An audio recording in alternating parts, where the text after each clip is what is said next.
Bonsoir à toutes et à tous, on se retrouve pour une nouvelle semaine d'informations sur votre antenne Canal 10 Télévision avec au programme de la tranche info de ce soir, Info 10, le journal local et régional qui sera suivi du Focus, une heure de débrief sur l'actualité et ce soir nous parlerons liberté d'expression suite à l'attentat qui s'est déroulé en Hexagone la semaine dernière où M. Paty a été décapité, n'est-ce pas? Et c'était par rapport aux caricatures de Mahomet, une histoire qui est assez récurrente en fait en France. Et nous débattrons justement pour savoir jusqu'où l'on peut aller dans ces dires. Mais avant cela, place à l'actu.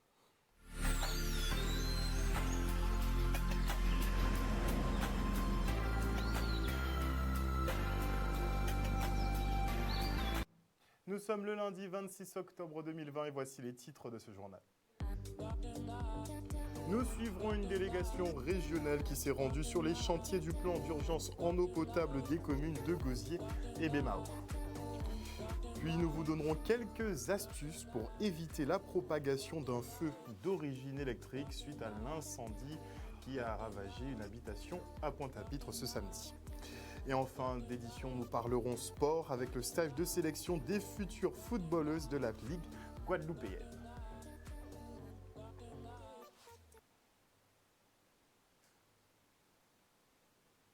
Dans la nuit de vendredi à samedi, Christian Gatou est décédé des suites d'une longue maladie et de complications Covid-19.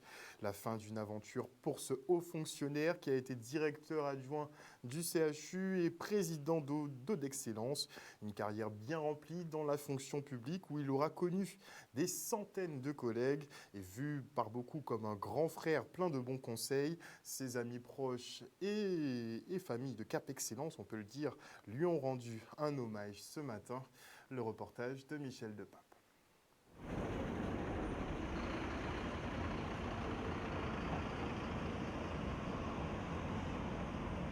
Christian, qui nous a quittés dans des circonstances dramatiques, va nous manquer parce que c'était un collègue, un manager hors pair, un organisateur qui savait organiser les choses, faire en sorte que l'administration puisse fonctionner. Il avait une riche expérience de l'administration publique et il avait également des aptitudes et des compétences de haut fonctionnaire. Il a servi les différentes structures où il a été, en particulier Cap Excellence. Le personnel de Cap Excellence a souhaité ce matin rendre un hommage à son ancien directeur général des services, disparu brutalement la fin de semaine dernière. Nous avons une référence qui s'est éteinte, une référence pour tous les fonctionnaires territoriaux de la Guadeloupe, mais également un grand bâtisseur puisqu'il a été à l'origine avec le président Jalton et le président Bangou à l'origine de la création de Cap Excellence. Et donc il nous lègue une institution et l'ensemble des fonctionnaires présents aujourd'hui ont voulu lui témoigner de leur gratitude par rapport à ce qu'il a accompli en tant que dirigeant de Cap Excellence, mais également tout ce qu'il a apporté à la Guadeloupe. Sa contribution au niveau de la Guadeloupe est importante puisque c'est lui qui en réalité a développé le concept de centralité. J'étais un de ses collègues qui était le plus proche puisque nos deux bureaux étaient côte à côte et il nous arrivait le soir de discuter longuement sur ces différents sujets. Et je dois dire qu'il avait une intelligence vive, une vision assez clairvoyante de ce que pourrait être le développement futur de l'agglomération et de la Guadeloupe. Il va nous manquer.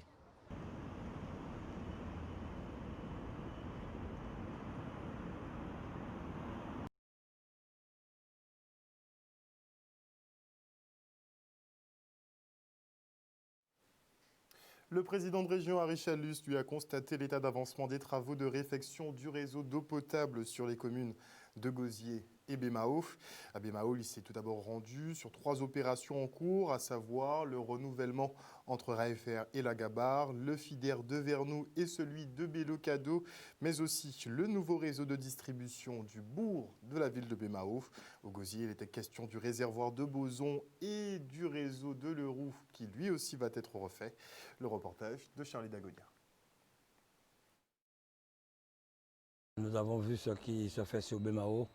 Et je crois que c'est une première en plus en Guadeloupe. C'est des traversées de diamètre plus de 600 à Deskélan. Je crois que ça va se faire aussi au niveau de l'entrée de. Ça s'est fait au niveau de l'entrée de Jarry. Ça va se faire aussi de l'autre côté, de côté de Carrefour, sur 10 mètres de terre pour pouvoir alimenter, renforcer les 3 départs, notamment de Bélocado, départ de Petit-Bourg aussi. Donc c'est une très belle avancée dans le cadre de l'opération des 71 millions de plans d'urgence où la région a pris sa part de 36 millions. Et aujourd'hui, nous sommes vraiment satisfaits. Nous sommes venus visiter ce réservoir ici à Leroux, en Boson, où la région a mis près de 2,2 millions pour soulager un peu toute cette partie du Gosier. Et aujourd'hui, les gens sont très satisfaits. Les entreprises font du très bon travail et je suis vraiment fier de voir qu'il y a beaucoup d'entreprises guadeloupéennes qui travaillent pour pouvoir améliorer le réseau d'eau potable en Guadeloupe. Il y a certains tronçons où les 3 opérations se rejoignaient, donc on a décidé de sortir un seul marché de travaux à l'OTI pour les 3 opérations par secteur géographique. Donc il y a des entreprises qui travaillent sur les 3 opérations du plan d'action prioritaire. Donc là c'est vraiment 3 grosses opérations parce qu'on a des grosses canalisations d'adduction en DN 600, en DN 350. On traverse 3 fois la route nationale numéro 1. La problématique aussi des opérations sur Bémao, notamment des grosses canalisations d'adduction, c'est l'ensemble des projets auxquels on doit s'adapter, notamment les projets portés par la région comme le projet de Morne-Bernard et les projets de réfection de route de Guadeloupe. Alors vu que les réseaux de distribution, il y a plusieurs secteurs, il y en a qui vont être finis avant Noël. La fin des travaux, c'est prévu, donc on a nos 3 lots, ils sont prévus entre mars et juin 2021. Un nouvel incendie d'origine électrique a ravagé une habitation pointoise ce week-end. Un fait qui se produit assez fréquemment, il faut le reconnaître, et la faute à du matériel défectueux, pas adéquat ou de mauvaise qualité, mais aussi à des surcharges dues à des branchements excessifs sur une seule prise, par exemple. Alors, pour éviter de voir votre bien partir en fumée, le lieutenant-colonel Franz McCaw vous donne quelques petits conseils. Le reportage de Stanley Manicor. Il faut savoir que les feux d'origine électrique constituent environ le tiers de nos feux d'une manière générale. Donc ça veut dire assez nombreux. Nous ne sommes pas les mieux placés pour la qualification, mais simplement nous constatons que ce sont des feux qui prennent une bonne partie en ce qui concerne les statistiques, puisque souvent nous rencontrons des feux que nous soupçonnons d'origine électrique. Simplement c'est que il y a peut-être des installations électriques qui fonctionnent, mais qu'on utilise mal. Par exemple, la surcharge par les prises multiples, quelquefois des postes de fusibles d'occasion comme ça, qui ne sont pas appropriés. Il faut éviter de mettre à côté des produits fortement électriques, des produits à fort potentiel calorifique qui brûlent bien. Des produits qui brûlent bien, il faut éviter de le faire. Il faut éviter d'avoir des produits inflammables, tout cela. Et puis aussi avoir de bonnes installations. Assurer la vérification, et particulièrement pour les établissements recevant du public, il y a des contrôles qui existent. Mais au niveau domestique, il faut vérifier, contrôler, et il y a des mesures aussi qui permettent d'éviter les propagations. Couper le disjoncteur de manière à couper tant que c'est possible. Autrement dit, quand il y a un feu d'origine électrique, au départ, c'est d'origine électrique, mais ça peut devenir un feu conventionnel. Donc, ce qu'il faut aussi, c'est débarrasser à proximité du compteur ou bien de l'élément du matériel en feu tous les produits inflammables à côté qui peuvent propager l'incendie. Voilà. Donc, dans un premier temps, c'est cela. Deuxièmement, il faudra faire tirer les sapeurs-pompiers. Faire le 18 le plus rapidement possible. Troisièmement, vous pouvez utiliser aussi les extincteurs. Mais les extincteurs, ce sont des outils qui sont très utiles, mais aussi qui peuvent être très dangereux. Et surtout, éviter de mettre un compteur dans une salle aveugle, puisque très souvent le feu peut couver et on s'en aperçoit qu'après que quand il est trop tard. Ce sont le genre de conseils très simples et surtout de ne pas oublier d'appeler le plus rapidement possible les sapeurs-pompiers. Pour le syndicat d'éducation FSU, nous avons un gouvernement type beaucoup de mousse pour peu de chocolat. Pas un jour ne passe sans que des annonces soient faites sur les mesures d'hygiène et de sécurité, sans pour autant que la problématique de l'eau soit réglée, par exemple. Les enseignants font également face à un manque de reconnaissance et le gel de leur salaire depuis plus d'une décennie maintenant. C'est sans compter l'organisation d'un Grenelle de l'éducation par le président Macron, mais sans les enseignants. On fait le point avec Eddy Ségur. Depuis l'assassinat de notre collègue Samuel Paty, nous voyons un gouvernement qui fait feu de tout bois. Nous promettons monts et merveilles, faisant même un Grenelle de l'éducation. Mais aujourd'hui, nous savons pertinemment que la réalité est tout autre. Nous rappelons à l'ensemble de la population que depuis pratiquement l'arrivée de M. Blanquer, nos salaires sont gelés. Depuis la crise sanitaire, nous avons été dotés de masques toxiques. Nous avons malheureusement une administration qui ne prend pas en compte la situation des personnels vulnérables. Nous avons aussi une administration qui nous fait peser le jour de carence lorsque nous sommes malades par rapport au Covid. Donc aujourd'hui, nous disons stop à ce gouvernement. Nous avons M. Blanquer qui organise le Grenelle de l'éducation sans aucun enseignant. Donc vous voyez bien que les préoccupations des personnels ne seront sûrement pas prises en compte. Et donc nous à la FSU, nous disons tout simplement qu'il serait temps véritablement qu'on prenne en compte la situation des écoles, qu'on dote les écoles de matériel, qu'on dote les écoles tout simplement d'outils permettant notamment aux élèves de faire face à la situation qui risquerait de nous arriver, c'est-à-dire un reconfinement avec notamment des ordinateurs, une couverture numérique correctement mise en place pour l'académie, de l'eau dans nos établissements, parce qu'à ce jour, jusqu'à présent, nous n'avons pas d'eau et donc les gestes barrières ne peuvent pas être assumés. Et donc aujourd'hui, si on veut vraiment mettre l'école au centre du village, il faut donner les moyens à l'école. Et donner les moyens à l'école, c'est reconnaître notamment le travail des enseignants. Reconnaître ce travail, c'est aussi faire de telle façon que les salaires soient revalorisés. Faire aussi que lorsque nous sommes malades, il y ait une véritable médecine du travail qui permette aux collègues tout simplement d'être pris en charge correctement. Mais c'est surtout offrir un devenir pour les élèves en Guadeloupe. Et aujourd'hui, ce n'est pas encore le cas. Nous voyons bien que nos établissements sont vétustes, nos établissements ne sont pas aux normes. Nous voyons bien qu'aujourd'hui, rien n'est fait réellement pour améliorer la situation. Donc nous disons à ce gouvernement de cesser de communiquer et enfin de donner les moyens à l'école en Guadeloupe. On parle politique maintenant et de cette nouvelle formation à l'idéologie écolo, à savoir le PARE. Pour ces militants, chaque décision prise doit prendre en compte l'impact environnemental, ce qui est loin d'être le cas. Ils espèrent visiblement rectifier le tir. Regardez. L'idéologie doit être maintenant la matrice idéologique de l'action publique. Tout homme politique qui prend une décision doit mesurer l'empreinte écologique de ses actions. C'est ainsi que, par exemple, on prend un seul exemple, la volonté d'avoir 2 millions de touristes dans les années à venir est-elle véritablement compatible avec notre organisation en matière de transport, en matière de gestion des déchets, l'archipel guadeloupéen, le métabolisme de l'archipel guadeloupéen, c'est-à-dire la production des déchets, leur revalorisation, est-ce compatible avec un objectif de 2 millions de touristes dans les années qui viennent? Le PARE, c'est une respiration politique, une respiration sociale, une respiration écologique dont la Guadeloupe avait besoin depuis longtemps.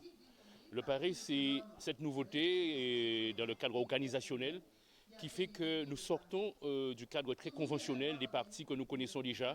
On ne peut pas penser développement d'un pays comme le nôtre, d'un archipel comme le nôtre, on ne peut pas penser développement au niveau mondial si on ne pense pas écologie, développement durable, empreinte carbone, réchauffement climatique, mais préservation de cet ensemble qui est le nôtre. Ce n'est pas une fantaisie, ce n'est pas une vue de l'esprit, c'est une condition sine qua non, non seulement pour la survie de notre espèce, mais pour le développement de notre économie.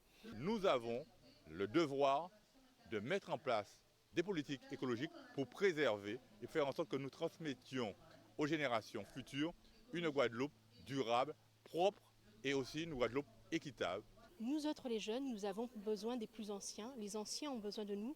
C'est un rapport réciproque, un échange où nous pouvons apprendre l'un de l'autre. Et il est vrai que les jeunes ont besoin de prendre conscience. Je pense que nous avons tous besoin de nous responsabiliser, de prendre conscience que demain ne peut pas se faire sans nous. Il va bien falloir à un moment donné parvenir à ouvrir ce débat.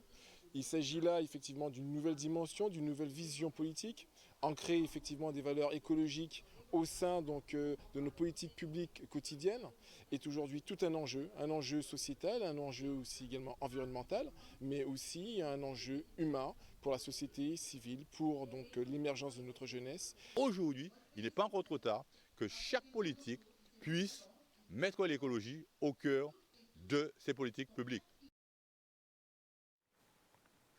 On part maintenant pour la sélection féminine de football afin de construire justement le football féminin de demain. La Ligue guadeloupéenne organise des sélections de U14, U15, U16, U17, notez les 14, 15, 16, 17 ans. Jusqu'à mercredi, nos jeunes espoirs devront se donner à fond pour épater Émilie Mavert, une footballeuse professionnelle, et Joëlle Montlouis, qui elle est avocate en droit du sport. Regardez. L'objectif du stage, c'est de rassembler les filles de la sélection U15 parce qu'elles préparent des échéances importantes en février, les Interligues U15 anti-Guyane. Et ensuite, les meilleurs seront retenus pour aller participer aux Interligues nationales. Ça, c'est pour les meilleurs. Ensuite, pour les U14, elles préparent cette échéance un an en avant. On constate que chaque année, les générations, chaque fois, ont un peu d'avance sur les générations précédentes.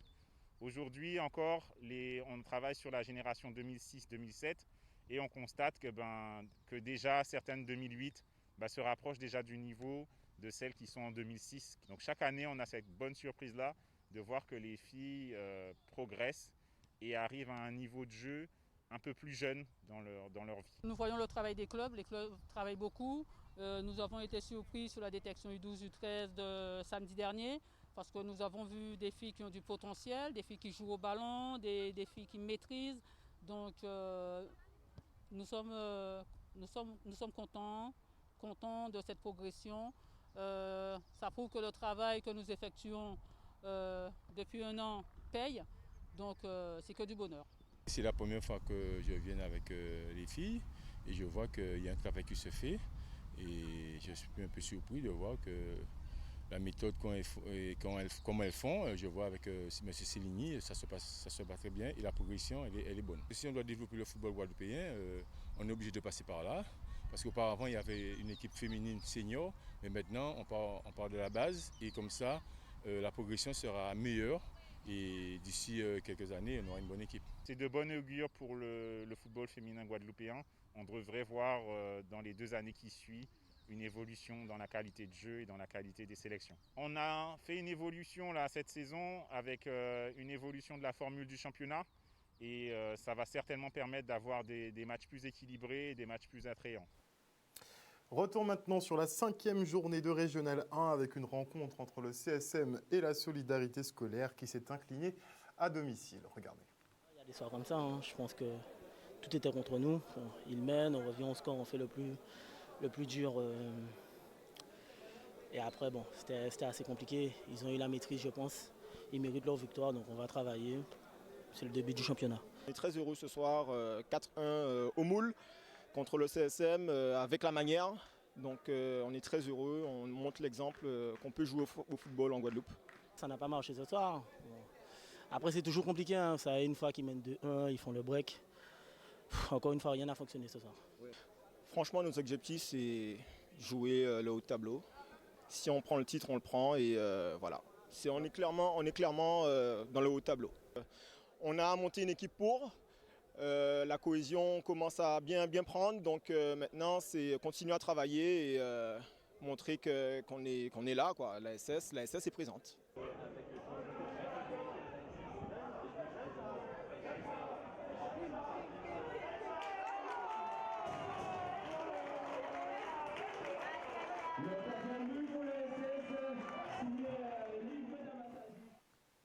Voilà, chers téléspectateurs, nous sommes arrivés au terme de ce journal. Merci pour votre fidélité. J'avoue qu'on n'a pas parlé d'une des infos qui est sortie au national, à savoir ce confinement éventuel uniquement le week-end.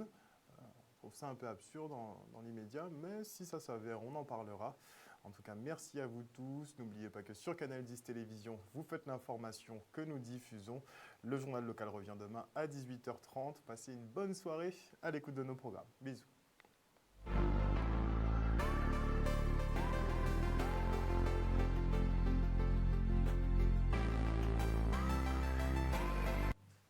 À venir dans la tranche info sur Canal 10, le Focus, 1 heure de débat justement sur l'actualité. Et on parlera un peu liberté d'expression suite à cette nouvelle attaque et cette décapitation d'un professeur d'histoire qui aurait justement montré à ses élèves des caricatures de Mahomet. Ce n'est pas la première fois effectivement que ça arrive, puisque ce journal a souvent effectivement causé des pertes, on va dire cela comme ça. Et pour en parler avec moi ce soir, 2 petites secondes, attendez, que je ne dise pas de bêtises, que je n'écorche pas son nom. Je recevrai l'imam Bajoua Lukman Ahmed, mais nous aurons également Assetou Diallo, qui est chercheuse à la Sorbonne, Didier Détouche, qui est universitaire et éditorialiste, et Daniel Simon, auteur du recueil de poésie Le plaisir d'écrire. Ils discuteront de cette liberté d'expression avec moi, mais avant la coupure pub, je dis bonsoir à Marie-Hélène Borès, bonsoir à Elsa Peltessa, bonsoir à Sèvres Cité, à Pierre Archimède, à Josiane Jaria, à Patrice Antoine, à Emily Zion, bonsoir Jimmy, oui je vais bien, on respire par les 2 narines, tout va bien. Bonsoir aussi à Annick Bello, bonsoir à Thierry Saucé, à Toadi John, à Le12 Baus Lanou, bonsoir à Laïsa Middleton, à Céline Roux, bonsoir à Bibim Fleur, à Francette Miché, à Pipou Affé, à Pierre-Henri Calpas, bonsoir à Dominique Boisnoir, bonsoir à Tisha Binao, bonsoir à Georges Toussaint et Nini Fréchou. Je ne pourrais pas dire bonsoir à tout le monde, vraiment désolé. Bonsoir à Steven Da Silva, bonsoir à Marie-Aurélie Quindre et bonsoir à Praxel Claude. On se retrouve après la coupure pub.